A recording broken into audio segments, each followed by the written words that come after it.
Hi, fifth graders. Today we're going to start our first chapter of Bound for Oregon. Here we go.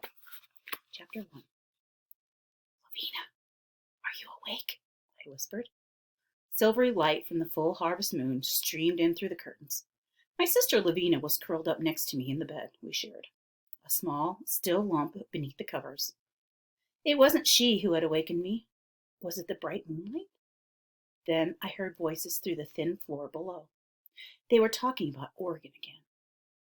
All that fall it had been happening, ever since my father had gone to town one Saturday morning and heard a stranger talking about this marvelous country out west. Standing up on a box in the middle of the sidewalk, the man held forth about the wonders of this western paradise, the beautiful valleys of rich black soil, the outstanding timber and water, the mild climate that could not be beaten anywhere. A farmer could take up free land out there, he said. 640 acres of the best farmland in the world. You're going to have to remember some of these things because there's going to come up on questions, okay? So remember, first page, very important. And they do say, gentlemen, the man added with a smile, that out in Oregon, pigs run around under the acorn trees, round and fat and already cooked, with knives and forks sticking out of them so you can cut off a slice whenever you are hungry. What do they cut? What kind of figurative language is that? We all had laughed when we heard this, and the rest of us had forgotten about it, but not Father. Now I could hear his voice, and that of his cousin Will, along with the deep, solemn voice of our neighbor down the road, George Kimball. They were talking about Indians. I couldn't help myself. I had to know what they were saying. Usually my little sister slept so deeply that even the cannons fired off on the 4th of July would not wake her. Just to make sure, I wormed my way over to the edge of the bed and waited a moment. Lavina did not stir. Carefully, I slid out from the warm sheets and crept to the edge of the sleeping loft. I could make out a rough triangle of the room below, the tall stone fireplace, one of the split-bottomed chairs that Father had made, a pair of dust-stained boots stretched out on the hearth rug. Surely, Todd, you have not forgotten the Whitman massacre. 14 killed, including women and children, and that was only 4 years ago. I could imagine our neighbor's face as he spoke, long and wrinkled and mournful looking, like one of his old hound dogs. They say the Indians are quiet now, Father replied mildly. But for how long? The Pawnees are the worst tribe. They will steal your horses, your stock. Mr. Kimball's voice rose and then abruptly faded, so I had to strain to make out even I hear. Tell your women. Shh. Beneath the thin nightgown, a cold shiver traced its way down my backbone. Indians? Massacres? Stealing women?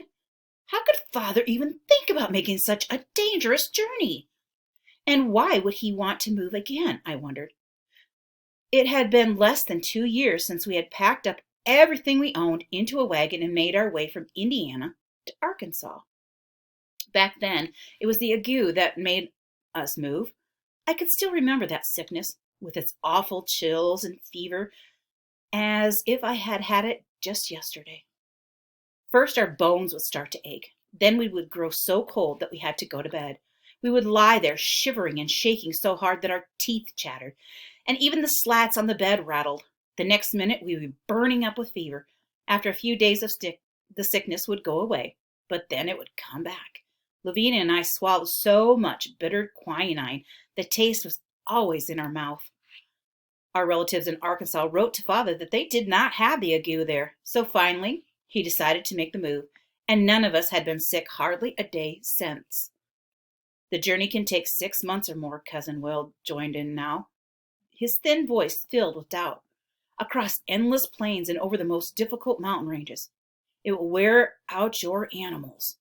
Again, Father answered quietly, I understand the difficulties of the journey and its dangers. But thousands are making it each year. We know how to prepare for it. Better than they did in the 40s. No, 40s, I'm thinking. 1940s? They had cars and things in 1940s. So I'm going to have to say in about the 1840s. So my mind is going back to the time. I'm trying to picture it in my mind. Okay, this is what you should be doing. Good readers. Make fit mental images. Okay. Grandma, I thought suddenly, my tiny, smiling, white-haired grandmother who had taken care of me for 6 years after my own mother died, until father married again. Only a few months ago she had come from Indiana to be near us. How could I possibly leave her again? And there was the schoolhouse just 2 miles down the road, with its smells of chalk and lunch pails and old wood smoke. I loved everything about school, especially reading and committing my favorite poems to memory. And the meeting house, where we sang hymns each Sunday. I was partial to singing, too. In that wilderness out west, there would be no schoolhouses or meeting houses. I was sure.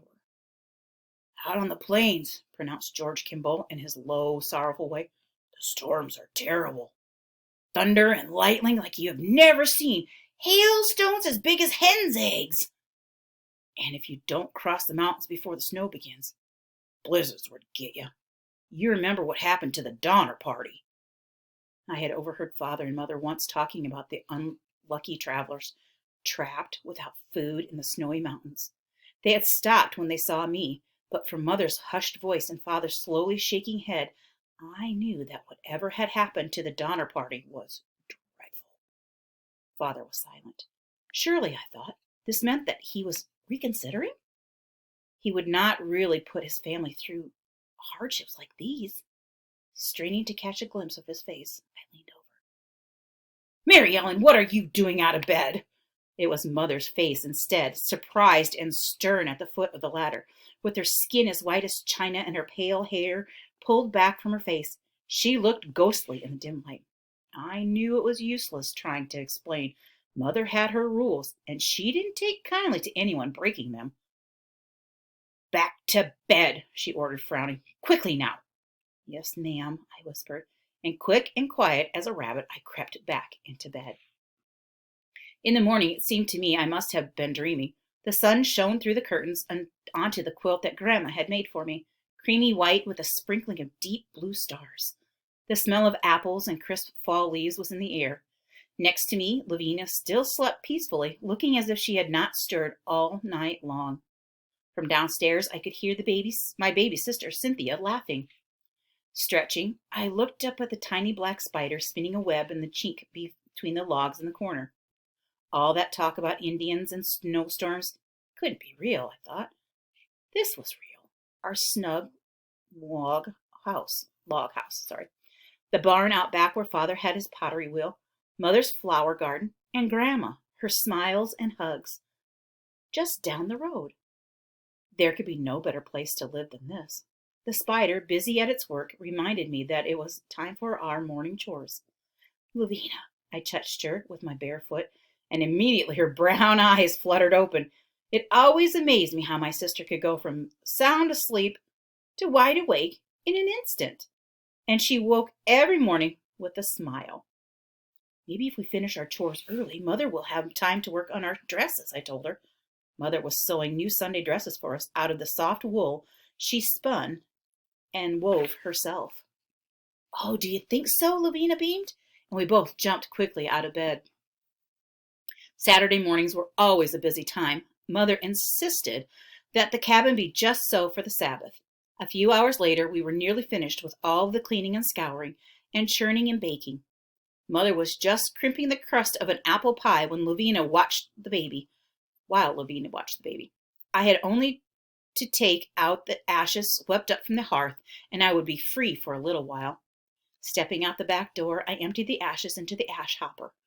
We saved them for making lye, which Mother used in cooking up her homemade soap. Can you imagine ashes in your soap? This is what they used. The air was so warm for October, and the sun was shining so bright, it made me feel like singing. One of the hymns I often heard at the meeting house was Sundays popped into my mind. Enter into my jaw, I sang at the top of my voice, and sit down on my throat. Behind me, I heard muffled laughter. I whirled around and saw John Ragsdale, the 15-year-old boy who did chores for Father, watching me from the woodpile. I think you got your words a little mixed up, he said. He set down his axe and flashed me a teasing grin. Don't you know it's enter into my joy and sit down on my throne? John was an odd-looking boy, I thought, with his 2 long arms and legs, like and like a knobby-kneed colt, and sandy hair that refused to lie flat on his head, and a voice that alternately squeaked and croaked. He was always teasing me. When he looked at me with his wide eyes and crooked grin, I could feel my face start to turn pink. He was doing it now. Of course I knew it, I retorted, turning my back on him. I hurried down the path to the barn. She didn't know it. The barn was a world of its own, peaceful and apart. I loved its rich, earthy smells, the rustlings that might be mice up in the hayloft, the stamping and shifting sounds of animals in their stalls. The minute I walked through the door, I felt safe and warm. I liked to go there after my chores were done, just to be close to the animals and to Father. Though the barn was quite large, with many stalls, we kept only 3 horses and about a dozen cows. That was because farming was not Father's real work. Pottery was. He's a potter. Things you need to write down. I made my way down the row of stalls, stopping to get Daisy a pat. Lavinia and I had named her. She was our favorite cow, a sweet-faced little 2-year-old heifer, the color of honey, who loved to be petted. "Hello, Daisy." I reached my hand through the rails to her. She looked up at me with soft brown eyes, then licked my hand all over with her rough pink tongue. Attached at the far end of the barn was the shed where Father worked at his pottery. It smelled of damp clay and straw. I stopped in the doorway, knowing I must be careful not to disturb Father, as he was at the wheel. Remember what a pottery wheel is? This is what Father uses. He was, shoulders hunched, eyes down, so he didn't notice me. He was focusing all of his attention on the lump of clay between his fingers. Father was not a tall man, but he always looked large to me when he was at the pottery wheel. I had seen this so many times ever since I was a tiny toddling child, that Grandma holding me firmly by the hand, yet each time it seemed new and miraculous. The great chunk of reddish clay, the turning wheel, Father's fingers so sure and strong. Round and round she spun the wheel, the clay rising, growing, changing shape until the moment when suddenly, magically, it became a jug or a milk crock or a bowl. The moment came again. A pinch, a quick wipe of a finger, and it was finished. A pitcher this time, slender and graceful. The wheel paused. Father looked up and smiled. I went to sit in the straw beside him. I knew better than to talk to him even now, as he broke off a small piece of clay and began rolling it between his hands, fashioning a handle. Instead, I studied the other pitchers and jugs lined up to dry on the nearby bench. On each one, at the place where the bottom of the handle joined the vessel, I could see the clear print of Father's thumb. Looking at this thumbprint made me feel good inside. It was as if each piece of the pottery he had made had his picture etched into it. No matter who bought the piece or where it went, it would always somehow still be his, kind of like an artist's signature on the bottom of the picture. The handle was smooth now and just the right length. Working quickly, Father attached it to the top, then curled it around and pressed the end firmly into the side of the pitcher. There was his thumbprint again, as plain as could be. Stop here. I'm going to go to part 2. Thank you.